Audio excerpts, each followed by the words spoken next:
जय माँ दुर्गा।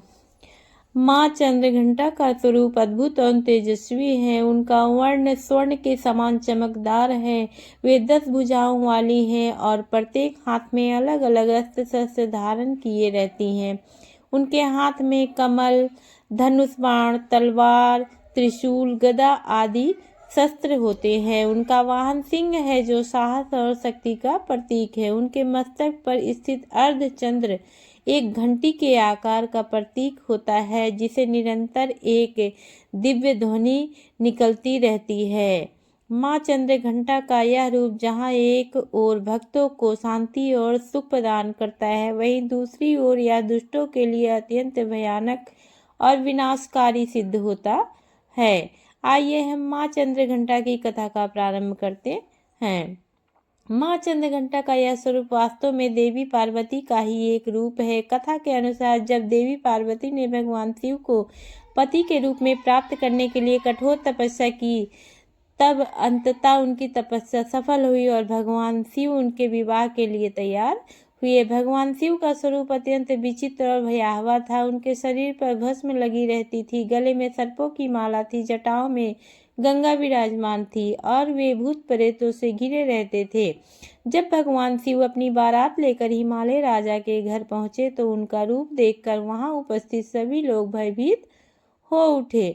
देवी पार्वती की माता मैना तो इस दृश्य को देखकर अत्यंत व्याकुल हो उठी। उन्होंने अपनी पुत्री का विवाह ऐसे वर से करने से मना ही कर दिया। उन्हें लगा कि यह विवाह उनकी पुत्री के लिए उचित नहीं है। जब देवी पार्वती ने अपनी माता की चिंता और भय को देखा तो उन्होंने निर्णय लिया कि वे अपने दिव्य और सौम्य रूप को त्याग कर एक ऐसा रूप धारण करेंगी जिसमें सभी का भय दूर हो जाए। तब देवी ने अपनी चंद्रघंटा रूप का धारण किया। इस रूप में वे अत्यंत सुंदर, तेजस्वी एवं दिव्य दिखाई देने लगी। उनके मस्तक पर अर्ध चंद्राकार का सुशोभित घंट जो घंटी के आकार का था, उसकी ध्वनि से वातावरण में सकारात्मकता फैल जाती थी।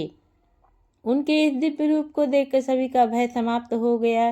देवी के इस स्वरूप से यह संदेश मिलता है कि केवल सौंदर्य और करुणा की देवी है, बल्कि आवश्यकता पड़ने पर वे रक्षक और योद्धा भी बन सकती हैं। देवी पार्वती के इस रूप को देखकर भगवान शिव भी अत्यंत प्रसन्न हुए। उन्होंने भी अपनी भयानक स्वरूप को त्याग कर एक सुंदर और आकर्षक रूप धारण किया। माँ उसके सभी कष्ट दूर करती है। माँ अपने भक्तों को साहस, शक्ति और आत्मविश्वास प्रदान करती है। का यह स्वरूप न केवल एक विवाह की माँ कथा से जुड़ा चंद्रघंटा है, का स्वरूप बल्कि हमें यह सिखाता है कि जीवन में साहस और संयम दोनों ही आवश्यक है।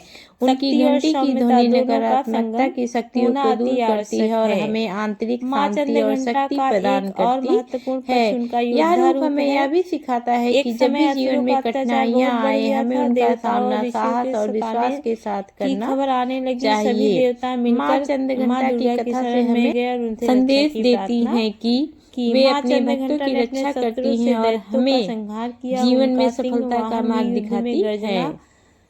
प्राप्त जय माँ किया दुर्गा। और शत्रुओं का नाश करने लगा। माँ के क्रोध और शक्ति के सामने कोई भी असुर टिक नहीं पाया। माँ चंद्रघंटा की कृपा सब पे बनी रही। माँ चंद्रघंटा ने अपने भक्तों पर अत्यंत कृपालु दृष्टि डाली। जो भी भक्त सच्चे मन से उनकी पूजा करते हैं, उन्हें वे साहस और शक्ति और शांति प्रदान करती हैं। उनकी कृपा से जीवन के सभी कष्ट दूर हो जाते हैं और व्यक्ति को मानसिक संतुलन प्राप्त होता है। माँ की घंटी की ध्वनि नकारात्मक शक्तियों को दूर करती है और वातावरण में सकारात्मकता की ऊर्जा को फैलाती है। ऐसा माना जाता है कि माँ की आराधना से भय, चिंता और संकट सभी समाप्त हो जाते हैं। नवरात्रि के तीसरे दिन माँ चंद्रघंटा की विशेष पूजा की जाती है। माँ की पूजा में पीले या सुनहरे रंग का विशेष महत्व होता है। उन्हें दूध, खीर और मिठाइयाँ अर्पित की जाती हैं। उनकी आरती और मंत्रों का जाप करके उन्हें विशेष रूप से मनाया जाता है। माँ चंद्रघंटा की पूजा से व्यक्ति के अंदर साहस और आत्मविश्वास भी बढ़ता है। माँ चंद्रघंटा का संबंध मणिपुर चक्र से भी माना जाता है, जो हमारे शरीर में नाभि के पास स्थित है। इस चक्र के जागृत होने से व्यक्ति में आत्मविश्वास, ऊर्जा और संतुलन बढ़ता है। माँ की कृपा से यह चक्र सक्रिय होता है और व्यक्ति अपने जीवन में सफलता की ओर अग्रसर होता है। यह चक्र व्यक्ति को नकारात्मकता से दूर करता है और सकारात्मकता की तरफ ले जाता है। माँ चंद्रघंटा का स्वरूप भक्ति, शक्ति और साहस हमें प्रदान करता है। नवरात्रि में माँ चंद्रघंटा की पूजा का अत्यंत महत्व है और माँ चंद्रघंटा अपने सभी भक्तों पर अपना आशीर्वाद बनाए रखती हैं। जय माँ चंद्रघंटा।